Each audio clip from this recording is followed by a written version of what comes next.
Wellness Rhythm Show. Find your rhythm. Live your wellness. Y'all, let me tell you, last month I finally walked into the weights section of my gym for the first time.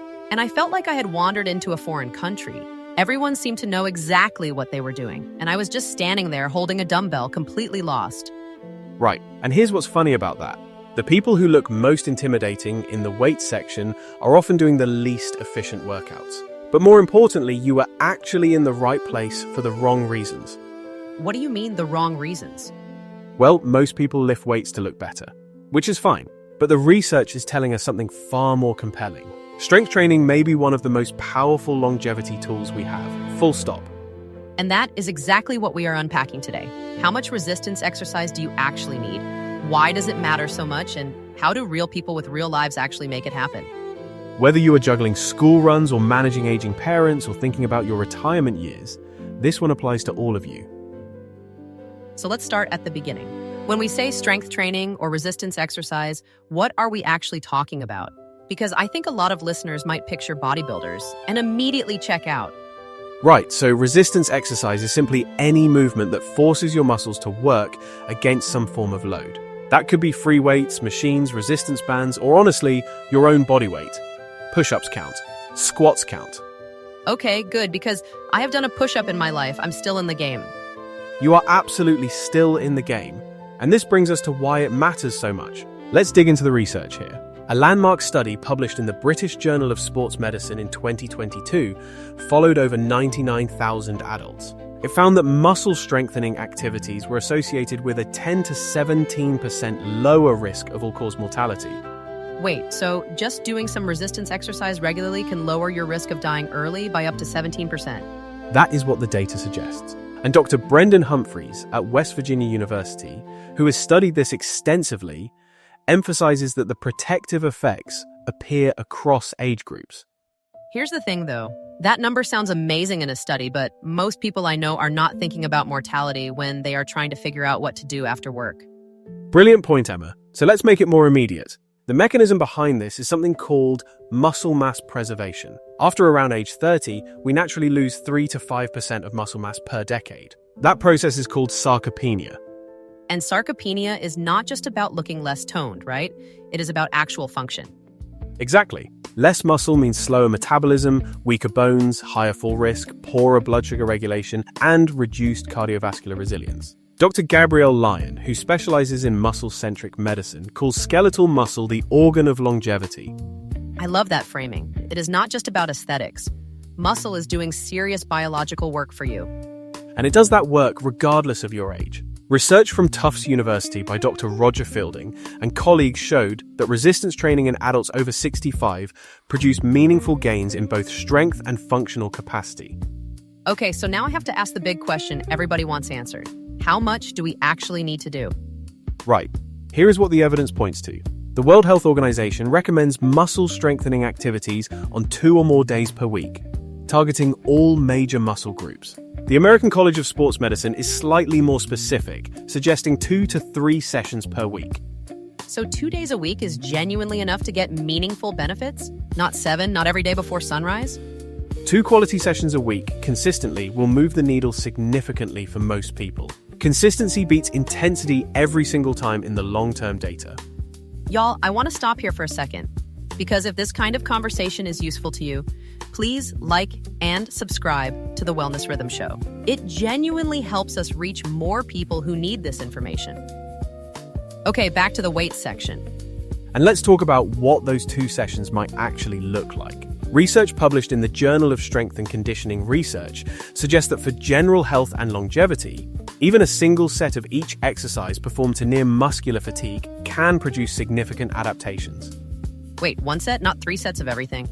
1 well-executed set can be sufficient for health-focused training, particularly for beginners or time-constrained people. More sets produce more adaptation, but the biggest gains in longevity markers come from going from nothing to something. Okay, this is where I have to be honest about my own skepticism. Because every fitness post I see is like, you need this exact program, this many sets, this many reps, this specific protein window. It all feels overwhelming. And that is a legitimate frustration. Here's what I've learned from looking at the research on adherence. The perfect program you never follow is infinitely worse than the adequate program you do consistently. Can we just put that on a billboard somewhere? The landmark STRIDE study at Duke University found that even modest, realistic exercise interventions produce clinically meaningful benefits when sustained over time. So let's talk practical integration, because this is where things get real for our listeners, especially the sandwich generation folks who are managing careers and kids and maybe aging parents all at once. Right, let's unpack that a bit. A realistic starting point might be 2 30-minute sessions per week.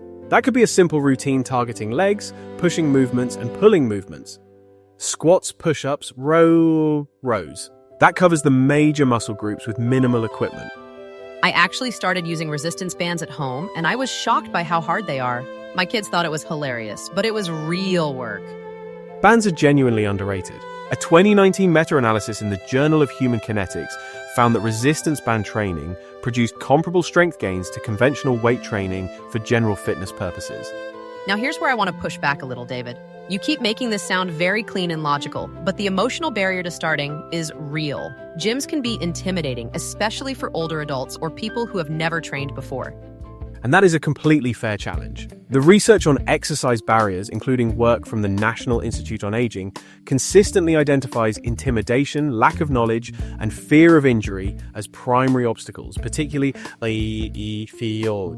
for adults over 50. So what do you actually do about that? The evidence supports supervised introduction. Even 2 or 3 sessions with a qualified personal trainer to learn proper form dramatically reduces injury risk and increases long-term adherence. It is an investment, not an ongoing expense. And here's the thing, though. Not everyone can afford a personal trainer, and I hear that. But many community centers, YMCAs, and senior centers offer supervised group strength classes at very low cost. Those count. They absolutely count. The social component of group training also has its own adherence benefits. Dr. Wendy Suzuki at NYU, who studies exercise and the brain, has highlighted that social exercise contexts increase motivation and consistency meaningfully. Okay, let's address one more piece of skepticism I hear a lot. People say, I have joint problems, or I have a bad back, or I'm worried about getting hurt. Is strength training actually safe for them? Right, this is nuanced and important. For the vast majority of people with common joint issues, appropriately programmed resistance training is not only safe, it is therapeutic. Research published in Arthritis Care and Research found that strength training reduced pain and improved function in adults with osteoarthritis. So avoiding lifting because of joint pain might actually be making things worse? For many people, yes. Now, anyone with a specific medical condition should of course work with their healthcare provider. But the default assumption that lifting is dangerous for older or injured bodies is not supported by the current evidence base. That is such an important reframe. It is not about whether you can lift. It is about how you start smart. Precisely. And the return on investment is remarkable. Stronger muscles support joints, improve balance, reduce fall risk, and as we discussed, are associated with meaningfully longer, healthier lives. Okay, let's land this plane. If you take one thing from today, let it be this. 2 days a week of resistance exercise, starting with movements you can actually do right now, whether that is a squat, a resistance band row, or a push-up against your kitchen counter, is enough to begin changing your longevity trajectory. And start this week, not next Monday. The research is unambiguous that even modest, consistent resistance training produces benefits that compound significantly over years.